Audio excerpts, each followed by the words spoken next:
আজকে আমরা যে জিনিসটা পড়বো সেটা হচ্ছে সপ্তম অধ্যায়ের অস্থিভঙ্গ। এটা আমাদের রিটেন কোশ্চেনও হইতে পারে এবং অবজেক্টিভও আসতে পারে।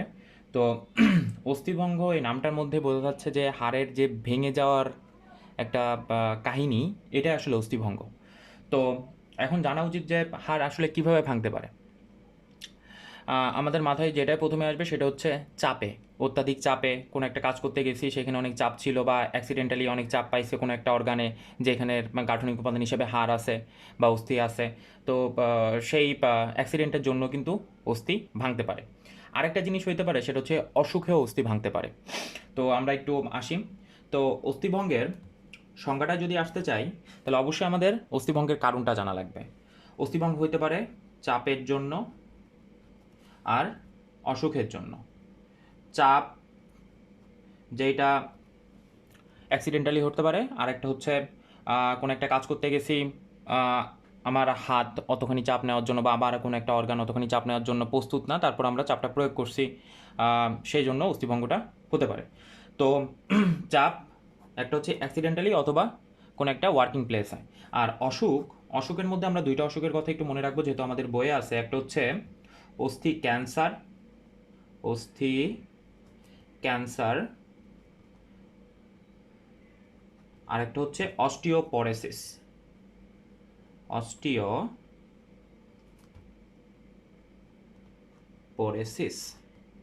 এই দুইটা অসুখের জন্য অস্থিভঙ্গ হতে পারে। অস্থি ক্যান্সার আসলে কি হবে? অস্থিকোষগুলা নর্মালি আমাদের অস্থিকোষ হিসাবে প্রধানত অস্টিওসাইটকে আমরা চিন্তা করি। আর অস্টিওক্লাস্ট যেটা, সেটা হচ্ছে অস্থির ম্যাক্রোফেজ। তার মানে অস্টিওসাইটকে যে কোষটা খেয়ে ফেলবে সেটার নাম হচ্ছে অস্টিওক্লাস্ট। তো অস্থি ক্যান্সারের ক্ষেত্রে অস্টিওসাইটগুলো নষ্ট হয়ে যায়, ডিজেনারেট হয়ে যায়, তার জন্য অস্থি ভঙ্গুর হয়ে যায় এবং ভঙ্গুরের পরবর্তী কন্ডিশন হবে অস্থি ভঙ্গ।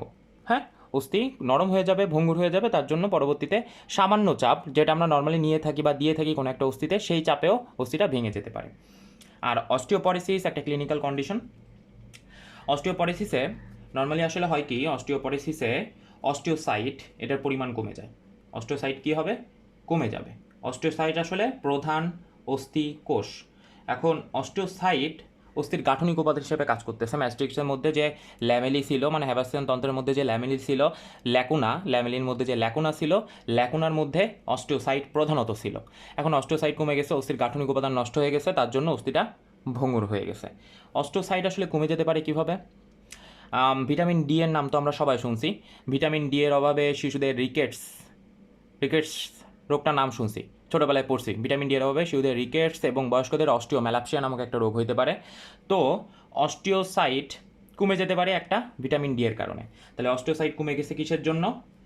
প্রধানত ভিটামিন ডি এর জন্য। ডি ডেফিসিয়েন্সি, ভিটামিন ডি সমৃদ্ধ খাবার গ্রহণ করা হয় নাই, অথবা ভিটামিন ডি তৈরি হওয়ার জন্য অবশ্যই সূর্যের আলো লাগে। অনেকেই সারাদিন বাসার মধ্যে থাকে, সূর্যের আলোতে যায় না, তার জন্য ভিটামিন ডি কনভার্সন হয় নাই। আরেকটা জিনিস হইতে পারে, সেটা হচ্ছে হরমোনাল কোনো কারণে অস্টিওসাইট নষ্ট হয়ে যেতে পারে। হরমোনাল কারণ, বিশেষ করে ইস্ট্রোজেনের কথা আমরা মনে রাখবো। Hormonal hormonal cause. হরমোনাল কারণে আসলে কি হয়?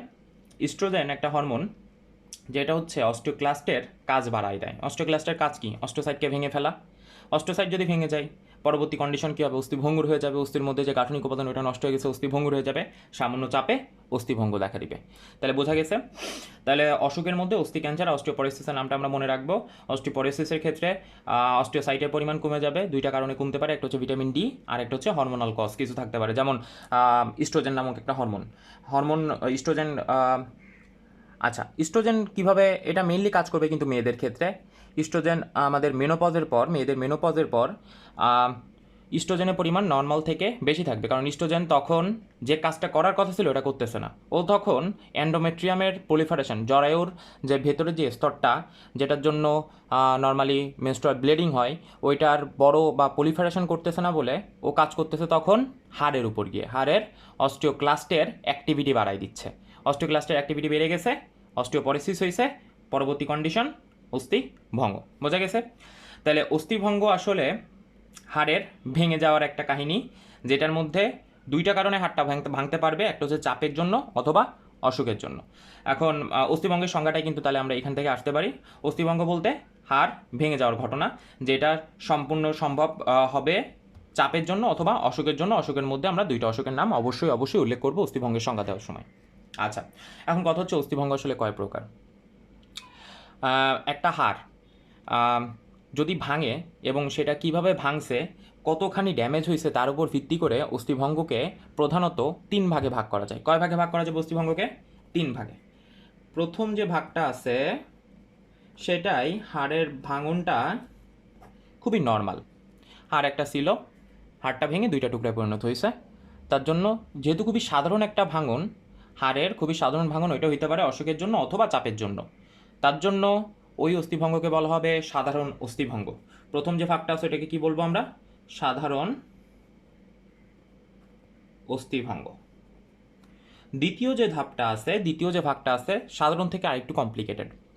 এখানে কি হবে, হাড়টা তো ভাঙছে, ভালো কথা। হাড় ধরলাম আমাদের হাতের হাড়টা ভাঙছে, বিশেষ করে আলনার কথা একটু চিন্তা করি, আলনাটা ভাঙছে আমাদের। তো আলনা ভাঙার ফলে আশেপাশে আলনার মাসেল ছিল এবং মাসেলের বাইরের দিকে ছিল চামড়া, আমাদের যে এপিডার্মিস।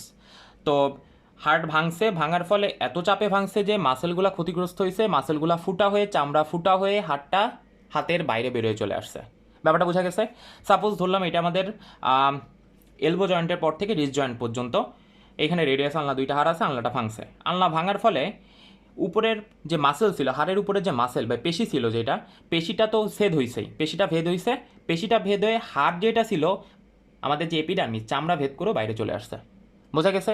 তার মানে দ্বিতীয় যে ধাপটা সাধারণ থেকে আরেকটু কমপ্লিকেটেড, এর জন্য এটাকে আমরা বলতেছি, এটা কি মনে হচ্ছে না একটা যৌগিক প্রকৃতির ব্যাপার? মানে সাধারণ অস্থিভঙ্গ একদমই মৌলিক, ভিতরে হাড় ছিল, ওটা ভেঙে গেছে। পরবর্তী কন্ডিশনে দেখা গেছে কি হাড়টা ভাঙছে, ভাঙার পরে আরও একটা কন্ডিশন তৈরি করছে, সেটা হচ্ছে মাসেল এবং চামড়া 2টার ক্ষতি করছে। তার মানে মৌলিক থেকে এটা হয়ে গেছে যৌগিক। হাড় ভাঙছে মৌলিক কন্ডিশন, পরবর্তীতে আরেকটা মৌলিক কন্ডিশন অ্যাড হয়ে এটা তৈরি করছে একটা যৌগিক কন্ডিশন। তার জন্য এই অস্থিভঙ্গটার নাম যৌগিক বা কম্পাউন্ড অস্থিভঙ্গ। ক্লিয়ার? আচ্ছা, পরবর্তী কন্ডিশনটা যৌগিক থেকে আরেকটু কমপ্লিকেটেড। এখানে কি হয়েছে যে নর্মালি যৌগিক এবং সাধারণ অস্থিভঙ্গে হাড়টা 2টা টুকরায় পরিণত হয়েছিল। একটা হাড় ছিল, ভাঙে একটা পাশে আরেকটা টুকরা, একটা পাশে আরেকটা টুকরা, 2টা টুকরা পরিণত হয়েছিল। এর থেকেও যদি একটু কমপ্লিকেটেডভাবে আমরা চিন্তা করতে চাই, সেক্ষেত্রে হবে কি, হাড়টা 2টা টুকরার পরিবর্তে বহু টুকরায় পরিণত হবে। 2টা টুকরা ছিল, সেইখানে 2টার অধিক টুকরায় পরিণত হবে। সেই কন্ডিশনটার নাম হচ্ছে জটিল অস্থিভঙ্গ।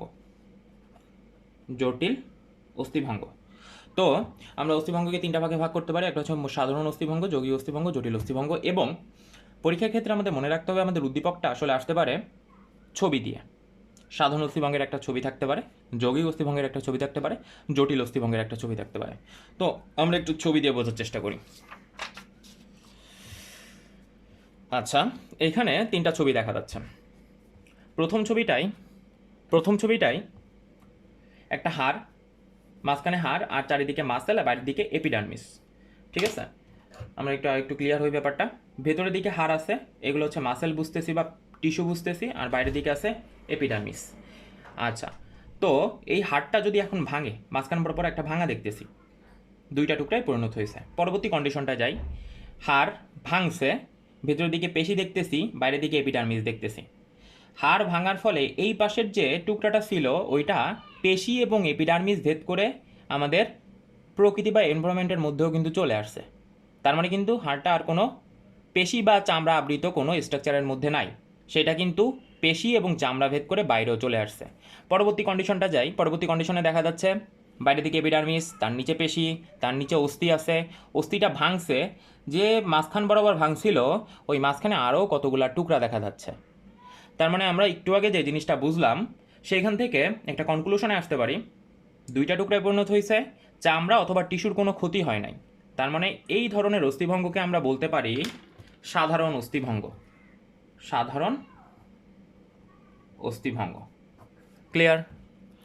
দ্বিতীয় কন্ডিশনে হাড় তো ভাঙছে, নর্মালি অস্থিভঙ্গ যেহেতু আমরা পড়তেছি অবশ্যই অস্থি ভাঙবে, পেশিরও ক্ষতি হয়েছে, চামড়া ভেদ করে হাড় যেটা সেটা বের হয়ে চলে আসছে।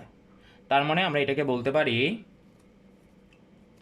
যৌগিক অস্থিভঙ্গ। প্রথম কন্ডিশন তো ফুলফিল হয়েছেই, তারপরে দ্বিতীয় যে কন্ডিশন ওইটাও ফুলফিল হয়ে গেছে, তার জন্য দুইটা মৌলিক ব্যাপারকে একত্রে করে আমরা যৌগিক অস্থিভঙ্গের নামকরণ করতেছি। প্রথম যে কন্ডিশন হাত দুইটা ভাঙবে, ওটা মৌলিক অস্থিভঙ্গ বা সাধারণ অস্থিভঙ্গের মধ্যে ছিল। পরবর্তী কন্ডিশনে আমরা জানতাম যে পেশিরও ক্ষতি হবে, তার সাথে সাথে এপিডার্মিস বা চামড়ারও ক্ষতি হবে, তার জন্য এই কন্ডিশনটাকে বলতেছি আমরা যৌগিক অস্থিভঙ্গ। 3 নম্বর কন্ডিশনটায় চলে আসি।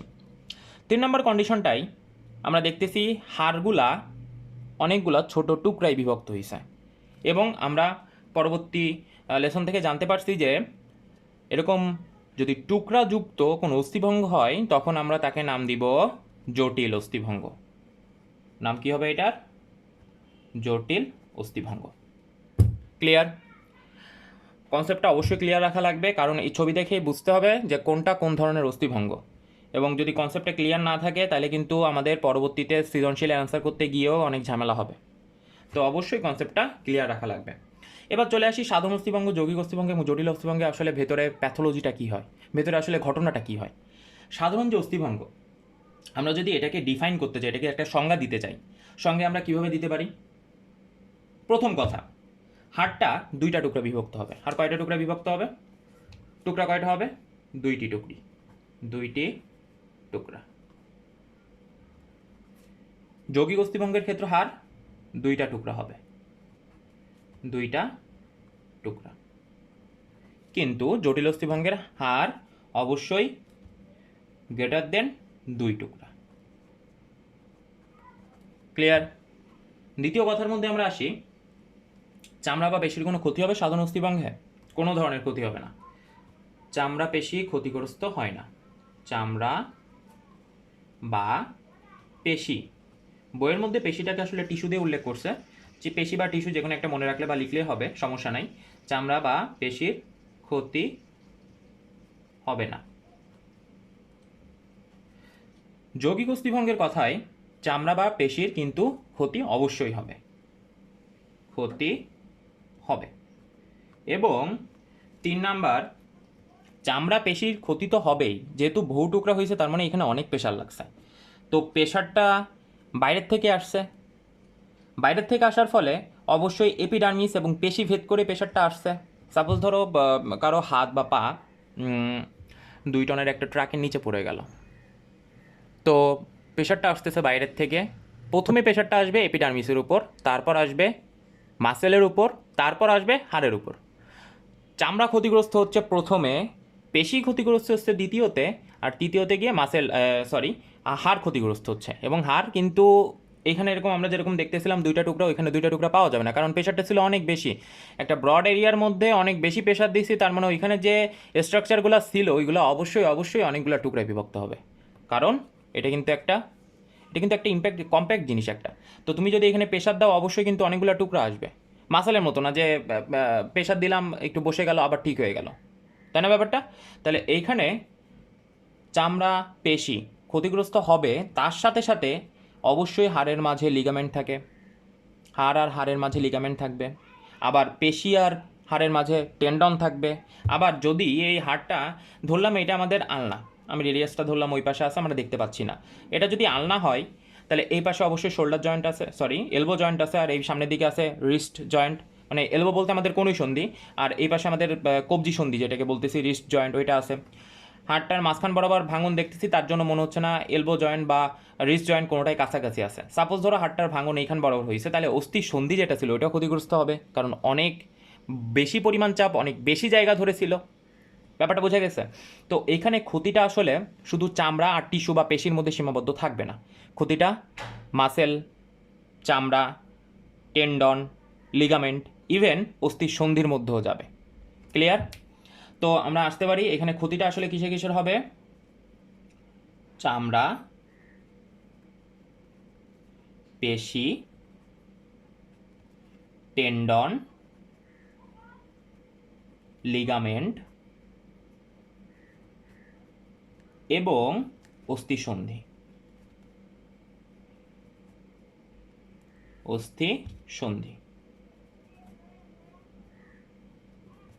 ক্ষতিগ্রস্ত। ব্যাপারটা বোঝা গেছে? এগেইন তাহলে ব্যাপারটা কি দাঁড়াচ্ছে?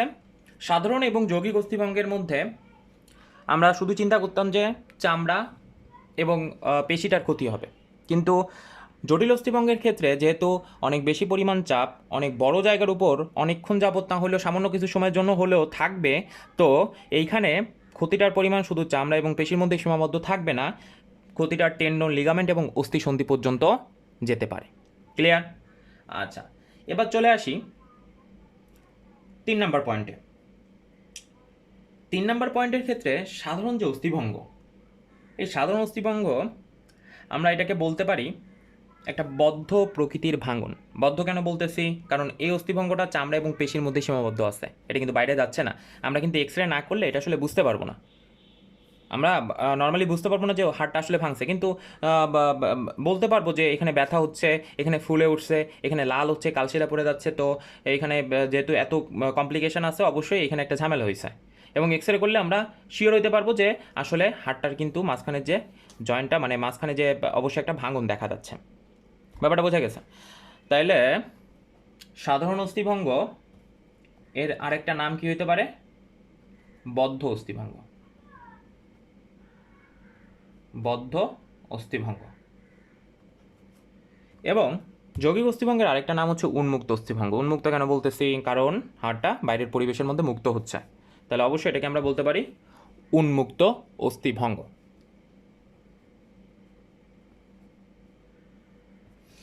আর জটিল অস্থিভঙ্গের আলটিমেটলি ওইখানে তোমাদের বইয়ের মধ্যে কোনো উল্লেখিত নাম নাই, তো এটা এক প্রকার বদ্ধ এবং উন্মুক্ত দুইটারই মাঝামাঝি একটা কন্ডিশনে থাকে। কারণ ব্যাপারটা আমরা কিন্তু হাড়টাকে বাইরে উন্মুক্ত করতেছি না, কিন্তু যদি ক্ষতিটা অনেক বেশি পরিমাণে হয় এবং মাসেলগুলো যদি ছিঁড়ে যায় বা এপিডার্মিস যদি ছিঁড়ে যায়, তো অবশ্যই কিন্তু টুকরাগুলো বাইরে বেরোয় চলে আসতে পারে। ঠিক আছে না? তো সাধারণ অস্থিভঙ্গের একটা নাম বদ্ধ অস্থিভঙ্গ, যৌগিক অস্থিভঙ্গের একটা নাম উন্মুক্ত অস্থিভঙ্গ, আর জটিল যে অস্থিভঙ্গ এটার আমাদের নাম রাখার দরকার নাই বা উল্লেখ করারও কোনো দরকার নাই। এবার চলে আসি এই যৌগিক অস্থিভঙ্গের মধ্যে। যৌগিক অস্থিভঙ্গের যে চামড়া বা পেশির ক্ষতি, এই ক্ষতির যে পরিমাণ, ওইটার উপর ভিত্তি করে যৌগিক অস্থিভঙ্গকে মোটমাট 3টা ভাগে ভাগ করা যায়। চামড়ার কতটুকু ক্ষতি হয়েছে, কত পরিমাণ রক্তপাত হচ্ছে, টিস্যুর কতটুকু ক্ষতি হয়েছে, তার উপর ভিত্তি করে যৌগিক অস্থিভঙ্গকে কয়টা ভাগে ভাগ করা যাবে? 3টা ভাগে। প্রথম যে ভাগটা আছে ওটাকে ধরলাম আমরা ধরন 1, যৌগিক অস্থিভঙ্গের ধরন 1। এখানে কি হবে? এখানে প্রথম কথা, ক্ষতিটা বা ক্ষতটা 1 সেন্টিমিটারের বেশি হবে। 1 সেন্টিমিটার এর বেশি ক্ষত। বোঝা গেছে? 2 নাম্বার, 1 সেন্টিমিটারের কম ক্ষত হবে, ভুল হয়ে গেছে, 1 সেন্টিমিটারের কম ক্ষত হবে। ঠিক আছে? আচ্ছা, 2 নাম্বার কথা, ধরন 1-এর মধ্যে 2 নাম্বার কথা যেটা মনে রাখতে হবে, রক্তপাত কম হবে। কারণ ক্ষত 1 সেন্টিমিটারের কম, অবশ্যই রক্তপাত, ব্লিডিংটা কম হবে। ঠিক আছে? এবার চলে আসি 3 নাম্বার কথার মধ্যে, টিস্যু এবং চামড়ারও ক্ষত কম। রক্তপাত যেহেতু কম, তার মানে টিস্যু চামড়ারও ক্ষতি কম, তাহলে রক্ত বেশি বের হইতো। টিস্যু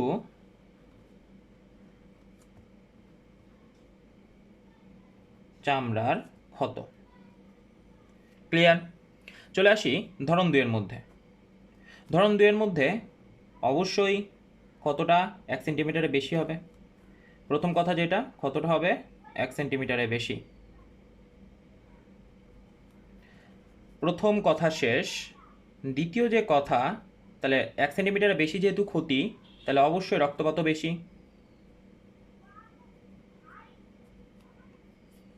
আচ্ছা, এবার চলে আসি টিস্যুর যে ক্ষতি, কিন্তু এত বেশি পরিমাণেরও ক্ষতি কিন্তু টিস্যুর হবে না। ধরুন 1 সেন্টিমিটারের বেশি ক্ষত হয়েছে, কিন্তু টিস্যুর ক্ষত এবং পেশির ক্ষত কিন্তু অতটাও বেশি না।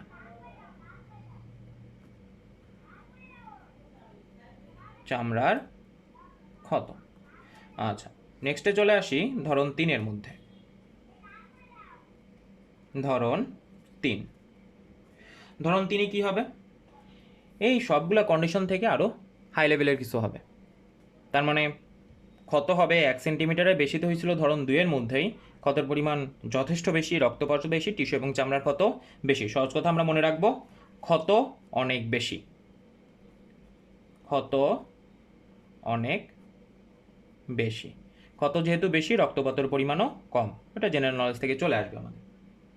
ঠিক আছে? আচ্ছা, এবার চলে আসি জটিল অস্থিভঙ্গের মধ্যে। জটিল অস্থিভঙ্গ যেহেতু একটা ব্রড টাইটেল, তার জন্য এটাকেও আমরা দুইটা ভাগে ভাগ করতে পারবো।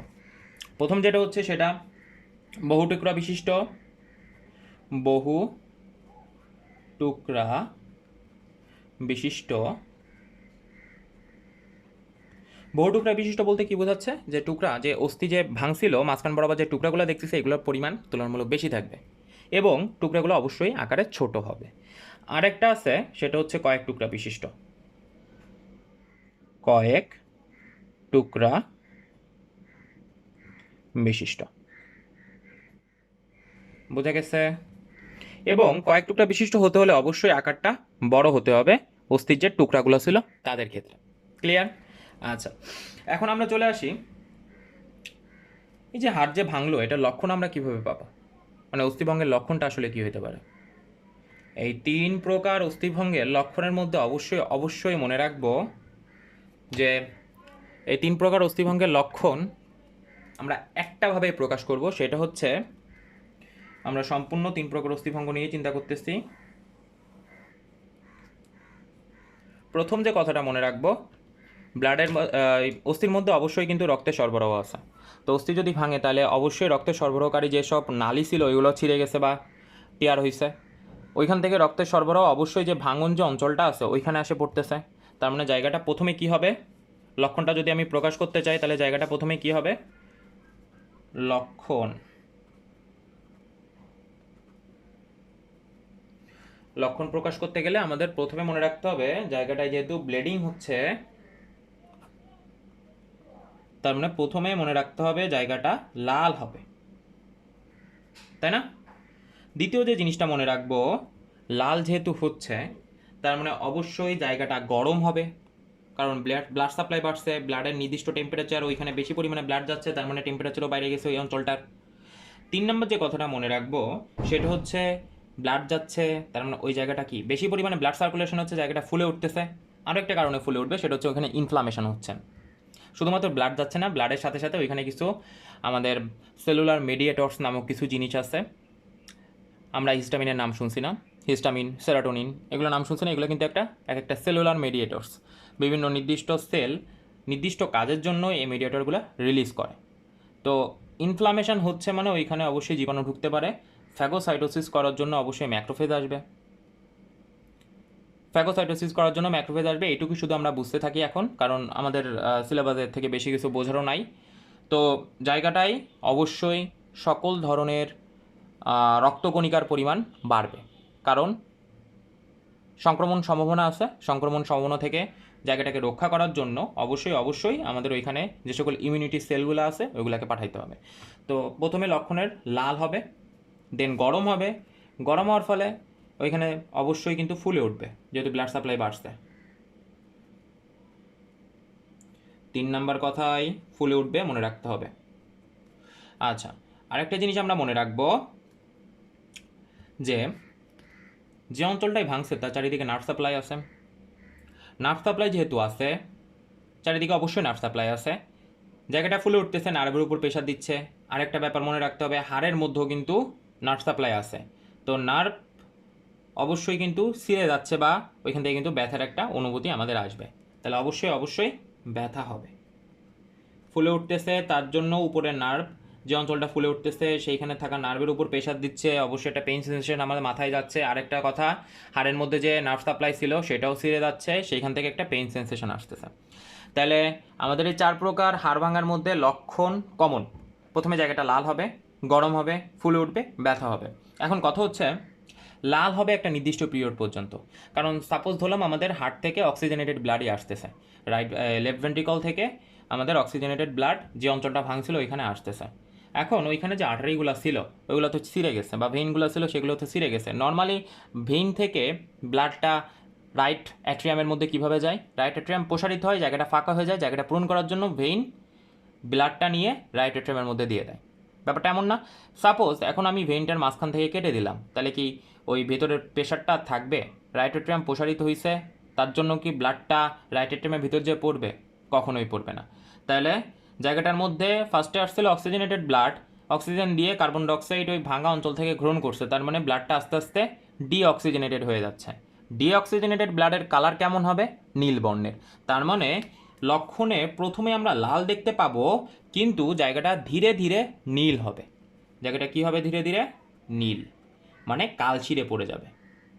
অস্থিভঙ্গের প্রথম যে কন্ডিশন, সেইখানে প্রথমে আমরা দেখছিলাম লক্ষণের মধ্যে জায়গাটা লাল হয়েছিল, কিন্তু আস্তে আস্তে জায়গাটার থেকে ব্লাড যেহেতু যেতে পারতেছে না রাইট অ্যাট্রিয়ামের মধ্যে, দ্যাটস ওয়াই ওইখানে আস্তে আস্তে জায়গাটা নীল হয়ে যাবে। আচ্ছা, এখন চলে আসি, এটা হচ্ছে অস্থিভঙ্গের, আমরা 3 প্রকার অস্থিভঙ্গের একটা জেনারেল লক্ষণ। এখন আমরা আসি চিকিৎসার মধ্যে কীভাবে দিতে পারবো আমরা। একটা লোকের অস্থিভঙ্গ হয়েছে বা কারোর একজন অস্থিভঙ্গ হয়েছে, আমরা এখন তার চিকিৎসা কীভাবে দিব। প্রথম কথা, সাধারণ অস্থিভঙ্গের ক্ষেত্রে আমরা কিছু প্রাথমিক চিকিৎসার সহায়তা নিতে পারি। যেমন আমি যদি প্রাথমিক চিকিৎসার কথা চিন্তা করি, সাধারণ অস্থিভঙ্গের ক্ষেত্রে প্রাথমিক চিকিৎসা,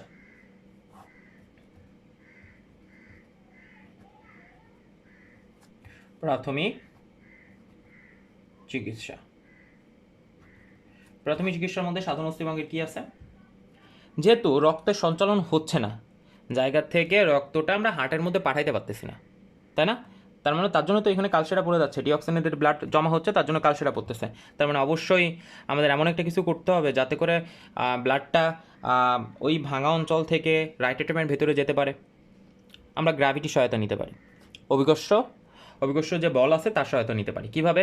সাপোজ ধরলাম আমাদের পা ভেঙে গেছে, আমরা নর্মালি শুয়ে আছি, শুয়ে থাকার জন্য হার্ট এবং যে অঞ্চলটা ভাঙছে তার লেভেলটা ইকুয়াল, তাই না? এখন সাপোজ আমরা পাটাকে একটু উঁচু করে দিলাম, তাহলে কি গ্র্যাভিটির জন্য ওইখান থেকে কি ভেনাস পুলিং হবে, ব্লাডটা পুল করে হার্ট নিয়ে নিবে। গ্র্যাভিটির জন্য জায়গা থেকে ব্লাডটা আস্তে আস্তে নিচের দিকে নামা শুরু করবে। তো প্রাথমিক চিকিৎসার অবশ্যই মাথায় রাখতে হবে যে ভাঙা যে অঞ্চলটা আছে ওইটাকে আমরা একটু উঁচুতে রাখবো, 6 থেকে 10 ইঞ্চি উঁচুতে রাখবো, 6 থেকে 10 ইঞ্চি উঁচুতে। ক্লিয়ার? আচ্ছা, 2 নম্বর কথা, আমাদের অবশ্যই আমাদের যে ভাঙা অঞ্চলটা আছে ওইখানে সঞ্চালন বন্ধ করে দিতে হবে।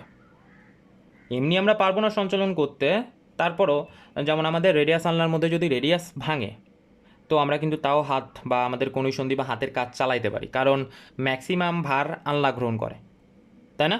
তো তারপরেও আমাদের কাজ কিন্তু বন্ধ রাখতে হবে, কারণ কি ওই হাড়ের সাথে রিলেটেড যে নার্ভ আছে ওইটার যেন আর ফার্দার কোনো ক্ষতি না হয়। এমনি তো ক্ষতি হয়েছে, কিন্তু এর বড় যদি ক্ষতি হয় সেই ক্ষেত্রে কিন্তু ওই নার্ভ আর রিপেয়ার করা সম্ভব হবে না।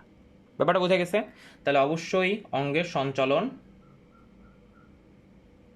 বন্ধ করে দিতে হবে, ঠিক আছে?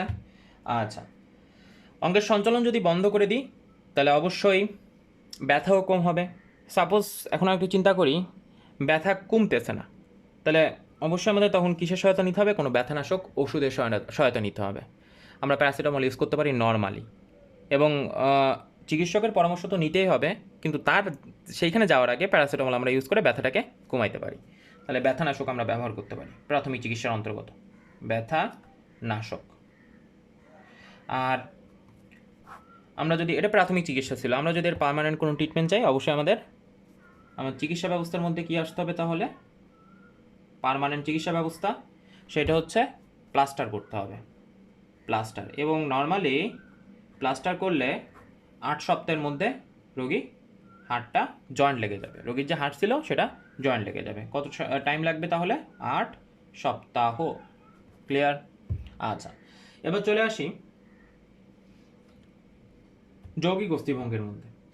যৌগিক অস্থিভঙ্গের আসলে যেহেতু জায়গাটার থেকে হাড় বেরোয় চলে আসছে চামড়া ভেদ করে, পেশি ভেদ করে, তো এইখানে আমাদের একটা জিনিস মনে রাখতে হবে যে প্রাথমিক চিকিৎসা আসলে তেমন আমরা কিছুই দিতে পারবো না। আমরা যেটা করতে পারি সেটা হচ্ছে এখানে একটু পরিষ্কার করতে পারি প্রাথমিকভাবে, যাতে করে সংক্রমণের পরিমাণ আমরা কমাই দিতে পারি। এখানে আসলে প্রাথমিক চিকিৎসা খুবই ক্ষণকালীন বলতে খুবই কম সময়ের জন্য আসলে প্রাথমিক চিকিৎসাটা কাজ করতে পারবে, কিন্তু আমাদের পার্মানেন্ট ট্রিটমেন্ট হিসেবে অবশ্যই আমাদের এখানে সার্জারি করতে হবে।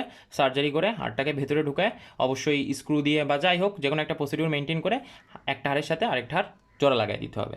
আর জটিল অস্থিভঙ্গের কোনো প্রাথমিক চিকিৎসা নাই, ডিরেক্টলি সার্জিক্যাল প্রসিডিউরের মধ্যে গিয়ে আমাদের হাড়টার কিন্তু জয়েন্ট লাগাইতে হবে। বোঝা গেছে? তো অস্থিভঙ্গের আমাদের যে টপিকগুলো পড়লাম, এটা আমাদের টোটালি রিটেনের জন্য দরকার, তার সাথে সাথে অবজেক্টিভের জন্য দরকার। তো একটু ভালো মতো পড়ে জিনিসটা, কিছু জিনিস মাথায় রেখে আমাদের একটু ব্রড করে জিনিসটাকে লিখে আসতে হবে পরীক্ষার খাতা, যাতে করে ভালো মার্কস আমরা পেতে পারি। হ্যাঁ, আর অবশ্যই জানতেও হবে। লক্ষণগুলো আমরা একটা দিয়ে প্রকাশ করে দিব, আর ভেতরে যে যে কথাগুলো আছে একটু বই থেকে আমরা ভালো মতো বুঝে পড়ে মনে রাখলেই আমরা ভালো একটা কিছু করতে পারবো। ধন্যবাদ। Class dismiss.